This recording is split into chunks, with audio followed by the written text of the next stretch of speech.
Untuk mendukung belajar bentar, kalian bisa klik subscribe. Halo, selamat datang di Belajar Bentar. Sekarang kita akan belajar mengenai break, jeda, di LibreOffice Writer.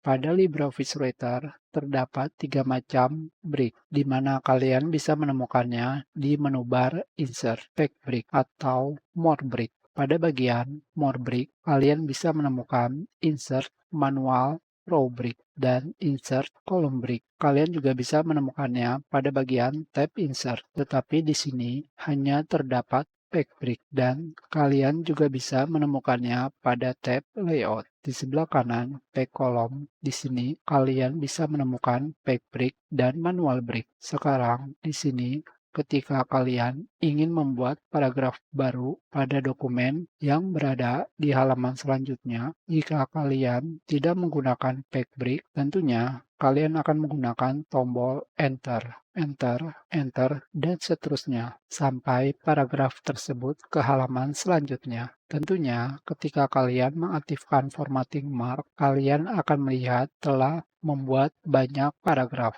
Sekarang kita hapus. Tetapi jika kalian menggunakan back break, secara otomatis paragraf sudah berada di halaman selanjutnya. Tentunya kalian bisa melihat di sini. Ketika kalian menggunakan back break, kalian akan melihat terdapat garis. Jika kalian mengkliknya, terdapat edit back break dan delete back break, yang tentunya ketika kalian melakukan delete back break, maka back break tersebut akan dihapus. Sekarang kita kembalikan. Yang berikutnya adalah manual break. Pada manual break ini, kalian akan ditampilkan menu Insert Break, di mana di sini terdapat 3 tipe. Yang pertama adalah line break. Klik OK. Secara otomatis, kalian telah membuat soft return atau membuat baris baru. Tentunya di sini kita sudah membuat soft return dan hard return.